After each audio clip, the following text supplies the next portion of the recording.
और इस साल गुजरात में बीजेपी ने 150 से ज्यादा सीटों को जीतने का लक्ष्य रखा है और उसी लक्ष्य को अब कैसे हासिल करना है उसको लेकर आज की जो बैठक है वो भी काफी महत्वपूर्ण मानी जा रही है, जिसमें चुनावों को लेकर रणनीति बनाई जाएगी।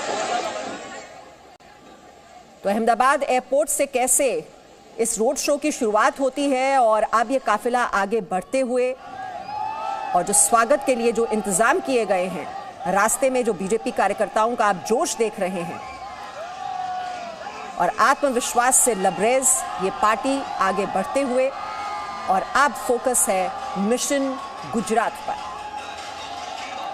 तो 2 दिन का प्रधानमंत्री का ये गुजरात दौरा और ये मेगा रोड शो, एक तरह से ये विशाल शक्ति प्रदर्शन भी आप इसे कह सकते हैं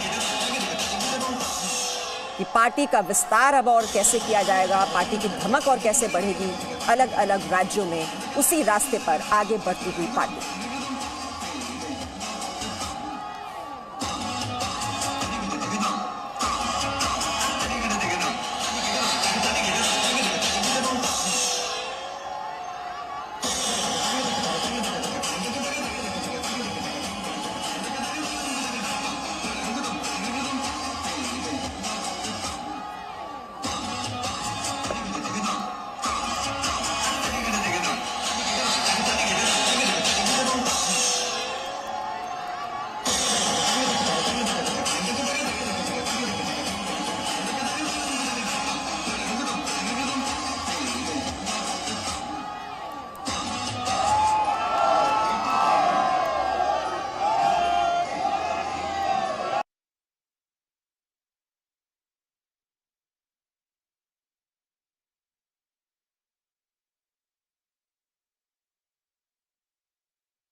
पीएम मोदी का काफिला आगे बढ़ते हुए और देखिए शुरुआत हुई एयरपोर्ट से और ये 9 किलोमीटर का सफर बताया जा रहा है और धीरे धीरे ये काफिला आगे बढ़ते हुए और रास्ते में आप देख रहे हैं जो बीजेपी कार्यकर्ता हैं और मोदी के समर्थक किस तरह से ज़बरदस्त तरीके से उनका स्वागत करते हुए और प्रधानमंत्री मोदी उनका अभिवादन स्वीकार करते हुए और आगे बढ़ता ये काफिला जो प्रदेश मुख्यालय है वहाँ तक ये रास्ता तय करना है।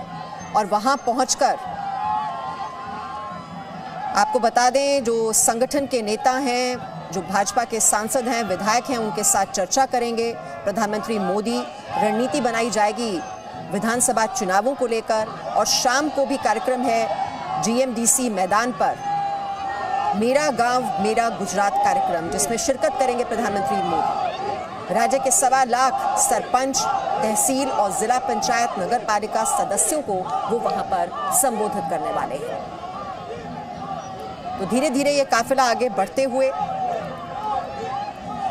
और हजारों की तादाद में आपको नजर आ रहे हैं ये सड़क के किनारे खड़े बीजेपी कार्यकर्ता, उनके समर्थक और ये भव्य रोड शो जिसका आयोजन लगभग 2 साल के बाद हो रहा है। कोरोना काल में हमने इस तरह के रोड शोज नहीं देखे और जो अभी राज्यों में जो चुनाव हुए उसमें भी रोड शोज पर पाबंदी लगा दी गई थी। अब चूंकि आप देख रहे हैं ये मेगा रोड शो एयरपोर्ट से आगे बढ़ते हुए ये 9 किलोमीटर का सफर प्रदेश मुख्यालय जाना है प्रधानमंत्री मोदी को, जहां पर चर्चा होगी गुजरात विधानसभा चुनावों को लेकर। और अभी से तैयारी शुरू कर दी है पार्टी ने। ये चुनावी शंखनाद आप कह सकते हैं क्योंकि साल के अंत में गुजरात में विधानसभा चुनाव होने वाले हैं और पार्टी ने अभी से मास्टर प्लान तैयार करना शुरू कर दिया है।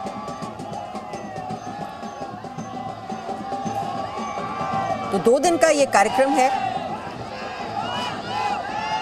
रक्षा शक्ति यूनिवर्सिटी में कल कार्यक्रम होगा जिसमें शिरकत करेंगे प्रधानमंत्री नरेंद्र मोदी और सरदार पटेल स्टेडियम में खेल महाकुंभ का भी वो उद्घाटन करेंगे।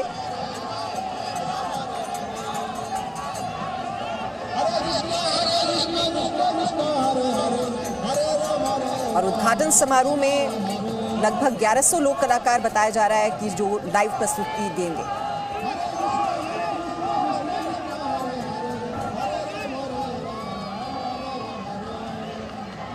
तो गुजरात में चुनाव अभियान की शुरुआत आज प्रधानमंत्री नरेंद्र मोदी ने कर दी है। अब मिशन गुजरात पर पूरी तरह से नजरें टिकी हुई हैं पार्टी की।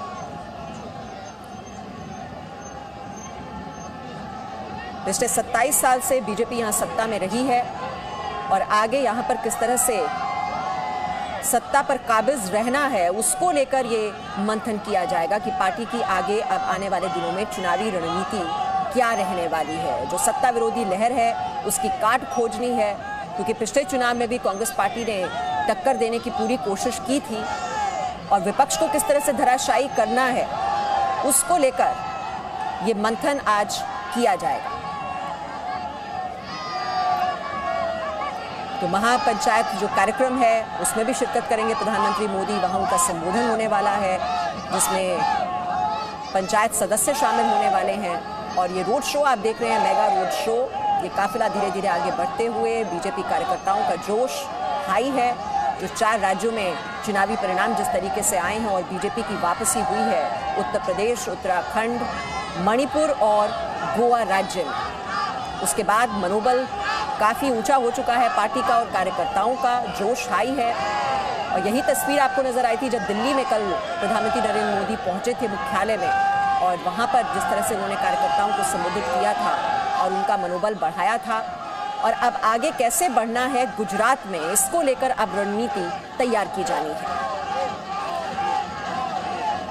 तो मेगा रोड शो आप देख रहे हैं प्रधानमंत्री नरेंद्र मोदी का ये काफिला एयरपोर्ट से आगे बढ़ते हुए प्रदेश मुख्यालय में जाना है और वहां पर ये रणनीति तैयार की जाएगी।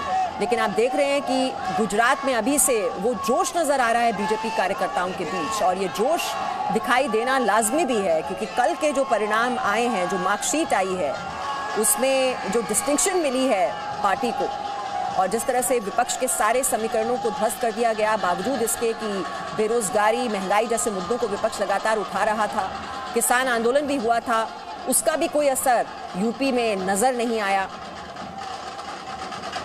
लखीमपुर कांड हुआ लेकिन लखीमपुर में भी जबरदस्त प्रदर्शन पार्टी का तो ऐसे में अब मिशन गुजरात पर पूरा फोकस पार्टी का, और आप देख रहे हैं ये जोश बीजेपी कार्यकर्ताओं के बीच। कार्यकर्ता जो है वो यहाँ से ही अपने विस्तार में सारी बात लेके जाएंगे और जीत के लिए तैयारी करेंगे।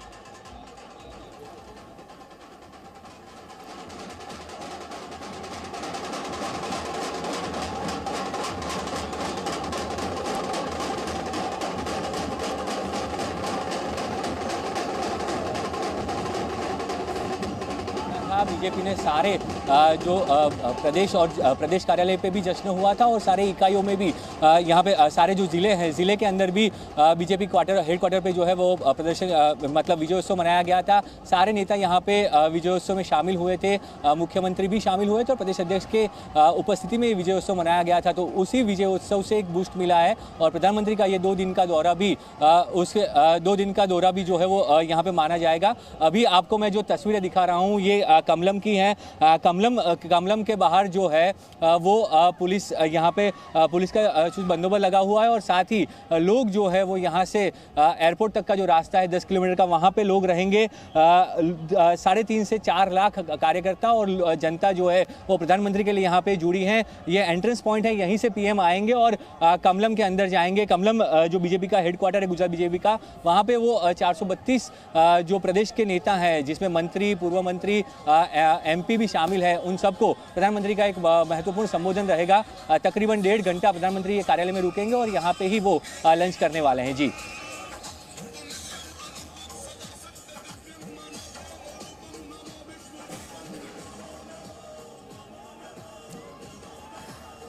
तो आप देख रहे हैं पीएम मोदी का काफिला ये आगे बढ़ते हुए, और जैसा कि आपने सुना प्रदेश मुख्यालय में जाना है और रास्ते में जो बीजेपी कार्यकर्ता हैं, मोदी समर्थक हैं, उनका जोश आप देख रहे हैं, उत्साह से लबरेज ये कार्यकर्ता उनका स्वागत करते हुए और पीएम मोदी का काफिला आगे बढ़ते हुए वो अभिवादन स्वीकार कर रहे हैं अपने चिर परिचित अंदाज में।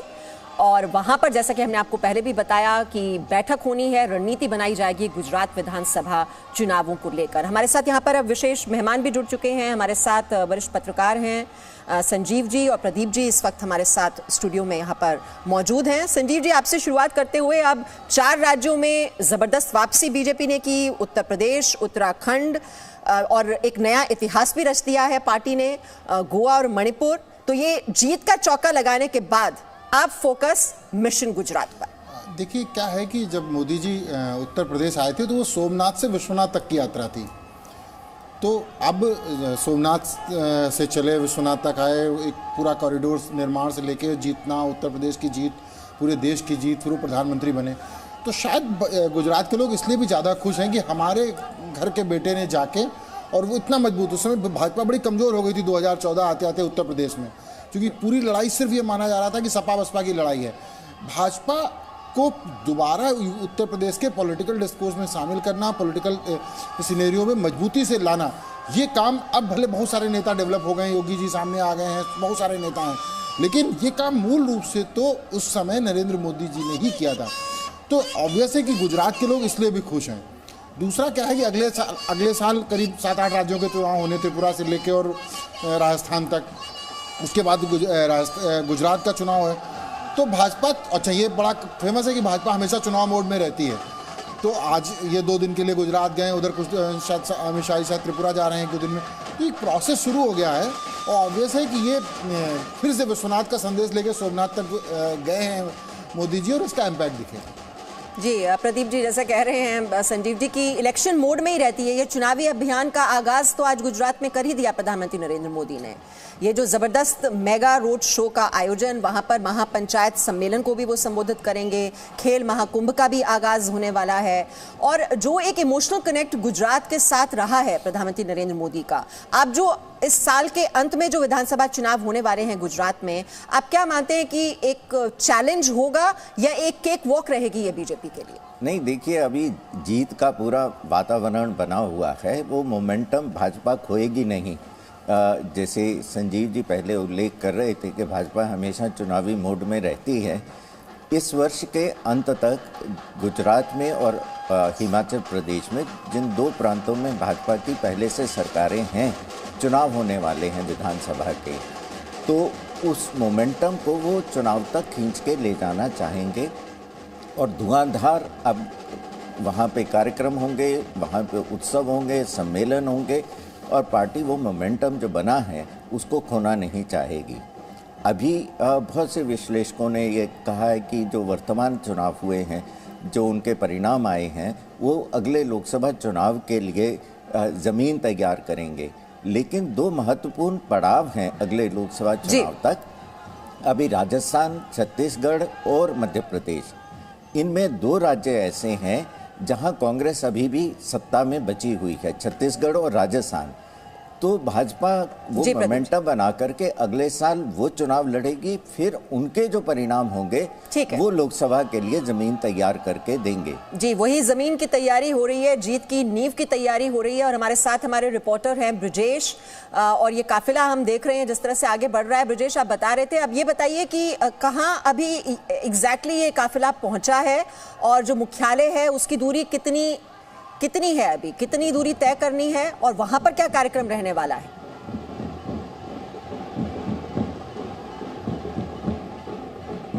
देखिए, अभी जो मैं यहाँ पे हूँ, ये बीजेपी का प्रदेश हेडक्वार्टर है कमलम। यहाँ पे प्रधानमंत्री पहुँचेंगे कुछ ही देर में। एयरपोर्ट से यहाँ का अंतर जो है वो 10 किलोमीटर का है। काफिला धीरे धीरे बढ़ रहा है, काफ़ी धीरे से ये काफिला चल रहा है ताकि लोग जो है प्रधानमंत्री की एक झलक पा सके। तो पूरी तैयारियाँ बीजेपी के द्वारा की गई थी। मैं आपको ये सीधी तस्वीरें दिखाऊंगा। यहाँ पे पुलिस का बंदोबस्त है और एसपीजी सुरक्षा व्यवस्था की वजह से यहाँ पे किसी को भी जो है आने की अनुमति नहीं है। सिर्फ जो बीजेपी के प्रदेश के नेता हैं, 432 नेता है, वही यहाँ पे मौजूद हैं। उसके अलावा और किसी को आने की मंजूरी नहीं है। लोग जो हैं वो आगे तक खड़े हैं। लोग बड़ी संख्या में यहाँ पे मौजूद हैं। 3.5 से 4 लाख कार्यकर्ता और जनता दोनों जो है पूरे रास्ते में 10 किलोमीटर के रास्ते में प्रधानमंत्री का स्वागत कर रहे हैं। यहाँ पे ढोल नगाड़े हैं और उसके साथ पीएम का स्वागत किया जाएगा। पीएम यहाँ पहुँचेंगे लगभग आधे घंटे बाद पीएम जो है यहाँ पे पहुँचेंगे और उसके बाद 1.5 से 2 घंटे का यहाँ पे वो रुकेंगे। यहाँ पे वो प्रदेश के जितने भी नेता हैं उनको एक संबोधन किया जाएगा। प्रधानमंत्री एक संबोधन करने वाले हैं। सारे सांसद यहाँ पे मौजूद हैं, राज्य सरकार के मंत्री, प्रदेश के जितने भी नेता हैं बड़े, 432 नेता कुल मिलाकर यहाँ पे हैं ये हेडक्वार्टर पे। और उनके साथ प्रधानमंत्री का एक संवाद रहेगा। 2022 के चुनाव के लिए जो है पीएम उनको मार्गदर्शन करेंगे। रोड मैप यहाँ से तय होगा। जिस तरह से 4 राज्यों में बीजेपी को बम्पर जीत मिली है, उसका एक यहाँ से जो है साल के अंत में भले ही चुनाव हो, पर यहीं से पीएम मोदी 2022 के चुनावी शंखनाद यहीं से करने वाले हैं। तो ये एक बड़ी गुजरात बीजेपी के लिए एक बड़ा ये आज का दिन है। आज और कल 2 दिन पीएम यहाँ पे रुकेंगे। अभी एक रोड शो है और उसके बाद दूसरा रोड शो कल सुबह भी होगा। तो 2 दिन में 2 रोड शो के साथ जनता के साथ पीएम का एक सीधा कनेक्ट। और गुजरात बीजेपी के कार्यकर्ता भी इससे काफ़ी उत्साहित है। कल जो परिणाम आए हैं उसके बाद एक ज़्यादा ही उत्साह गुजरात के भाजपा कार्यकर्ताओं में दिखने को मिल रहा है। जी, जैसा आपने बताया कि अब जो प्रदेश मुख्यालय है वहाँ पर मंत्री, विधायक, सांसद और ये रणनीति बनाई जाएगी विधानसभा चुनावों को लेकर, कैसे आगे स्ट्रैटेजी बनानी है, कैसे उस पर आगे बढ़ना है। और कल का भी कार्यक्रम जरा संक्षेप में बता दें ब्रजेश, क्योंकि वहाँ पर जो खेल महाकुंभ है उसका आगाज भी वो करने वाले हैं। तो कल का ये दिन कितना व्यस्त रहने वाला है प्रधानमंत्री नरेंद्र मोदी जी के लिए? देखिए, कल का दिन भी बहुत व्यस्त रहेगा। कल सुबह जो है पीएम मोदी अपनी माता के साथ मिलने जाएंगे, माता हीराबा के आशीर्वाद लेंगे। उसके अलावा सुबह 11 बजे राष्ट्रीय रक्षा यूनिवर्सिटी है उसका लोकार्पण और साथ ही पहला पदवीदान समारोह जिसमें केंद्रीय गृह मंत्री भी मौजूद रहेंगे। तो इन दोनों प्रधानमंत्री और गृह मंत्री की उपस्थिति में ये पदवीदान समारोह होगा। उसके बाद शाम को 6 बजे जो है खेल महाकुंभ के 11वें संस्करण का उद्घाटन पीएम करेंगे। गुजरात के मुख्यमंत्री तब नरेंद्र मोदी ने खेल महाकुंभ की शुरुआत कराई थी और अब 11वां संस्करण जो है वो बतौर पीएम जो है वो शुरू करवाने जा रहे हैं। एक ग्रांड शो यहां से किया जाएगा रमतोत्सव के बारे में। जैसे राष्ट्रीय कॉमनवेल्थ या फिर राष्ट्रीय रमोत्सव में जिस तरह के रंगारंग कार्यक्रम होते हैं, वैसा ही ठीक रंगारंग कार्यक्रम यहाँ पे भी होगा। अहमदाबाद के नवरंगपुरा स्टेडियम में ये कार्यक्रम होगा। वहाँ पे पीएम और गुजरात के खेल मंत्री और मुख्यमंत्री की मौजूदगी में ये सारा कार्यक्रम होगा शाम को 6:30 बजे। और उसके बाद ये कार्यक्रम खत्म करने के बाद प्रधानमंत्री दिल्ली रवाना होंगे। आज भी प्रधानमंत्री के 3 कार्यक्रम है, कल भी 3 कार्यक्रम रहेंगे। पूरा व्यस्त शेड्यूल है, 2 दिन का उनका व्यस्त शेड्यूल। और यहाँ पे जिस तरह से अभी तैयारी की जा रही है, राह दिख रहे हैं लोग कि पीएम कब यहाँ पे पहुंचे। सभी कार्यकर्ता यहाँ पे उत्साहित है और पीएम का आने का इंतजार हो रहा है। जी, और शाम 5 बजे पंचायत सम्मेलन को भी वो संबोधित करेंगे। वो किस स्तर पर वो कार्यक्रम का आयोजन होने वाला है?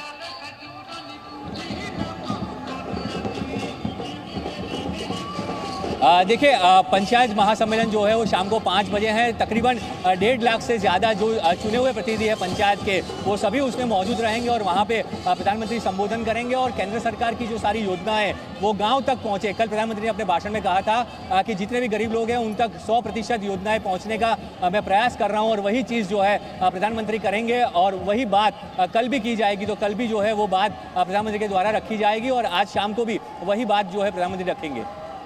जी, आप रहिए हमारे साथ। तो ब्रजेश, हम देख रहे हैं किस तरह से काफिला धीरे धीरे आगे बढ़ रहा है और आज जैसा आपने बताया जो प्रदेश मुख्यालय है उसमें सांसद, विधायकों से, संगठन के लोगों से वो मुलाकात करने वाले हैं, जिसमें ये रोड मैप तैयार किया जाएगा कि विधानसभा चुनावों के लिए तैयारी कैसे करनी है, क्योंकि दिखाई दे रहा है कि कमर कस ली है बीजेपी पार्टी ने। और जैसे कि संजीव जी भी यहाँ पर कह रहे हैं कि इलेक्शन मोड में रहती है पार्टी।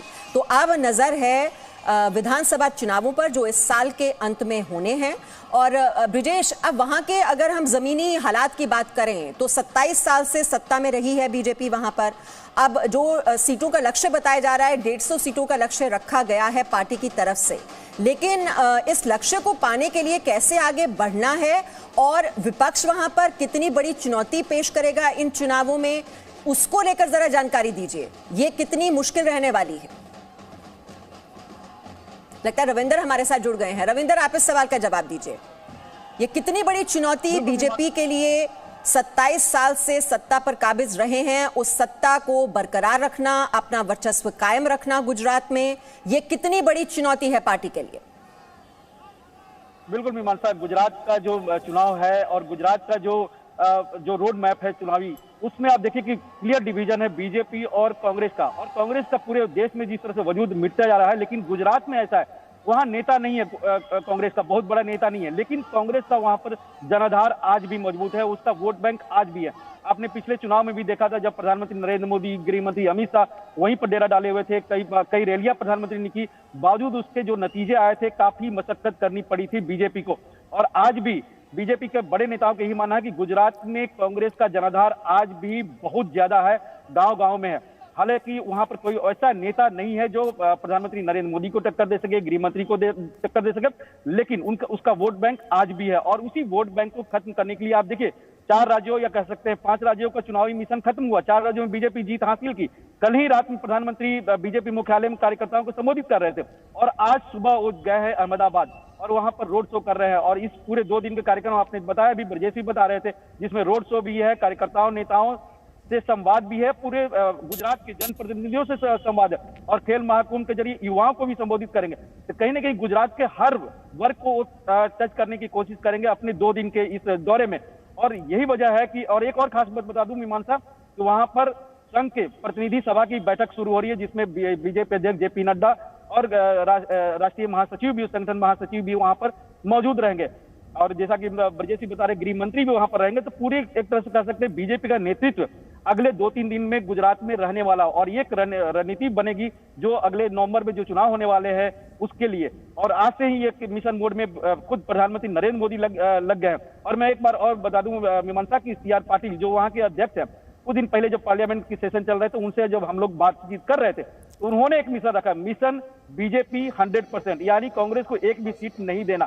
एक बड़ा मिशन लेके चले हैं। बीजेपी हमेशा एक बड़ा मिशन लेके चलती है। आपने गृह मंत्री का भी आपने कई बार इंटरव्यू ये सब देखा होगा, बात सार्वजनिक तौर पर, कि वो जहां भी चुनाव होते हैं उसका आंकड़ा वो काफी ज्यादा रखते हैं और लगभग उसको छूने की कोशिश भी करते रहे। तो इस बार बीजेपी ने वहां पर 100% विधानसभा चुनाव जीतने के एक लक्ष्य रखा है, CR पाटिल ने रखा, और उस लक्ष्य को पूरा करने की शुरुआत खुद प्रधानमंत्री नरेंद्र मोदी आज इस रोड शो के जरिए कर रहे हैं, जहां पर आप देख रहे हैं कि 10 किलोमीटर का जो रोड शो है, लगभग जो आधा 1 घंटा लगभग चलने वाला है। और इसमें पूरे अहमदाबाद, कर्नावती जिसको संघ उसका नाम देता है, अहमदाबाद ही नहीं आसपास के जितने जो जिले हैं वहां से लोग आए, क्योंकि काफी दिनों बाद प्रधानमंत्री नरेंद्र मोदी, कल उन्होंने कहा कि हम काशी से सांसद हैं और यूपी वाले ने हमें यूपी वाला बना दिया है, लेकिन गुजरात वाले अभी भी उनको अपने गुजरात वाले ही मानते हैं, वहां के मुख्यमंत्री रहे हैं, वहां के बेटे हैं वो। तो जाहिर सी बात है गुजरात के जितने लोग हैं वहां पर अहमदाबाद के, सभी आज सड़कों पर देखेंगे। और एक मिशन जो बीजेपी शुरुआत करी, सियासी मिशन, उसकी शुरुआत खुद प्रधानमंत्री नरेंद्र मोदी इस रोड शो के जरिए कर रहे हैं।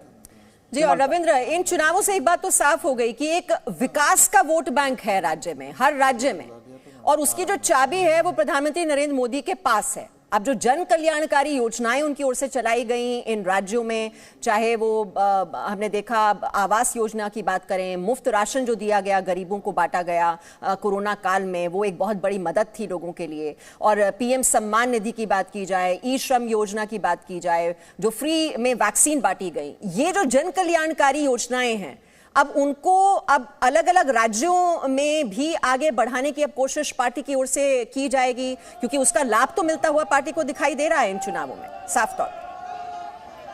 विमान साहब, बिल्कुल आप उत्तर प्रदेश की बात रख लें, अगर चाहे 5 राज्यों में विधानसभा जो चुनाव संपन्न हुआ, उसका एक उदाहरण देखिए।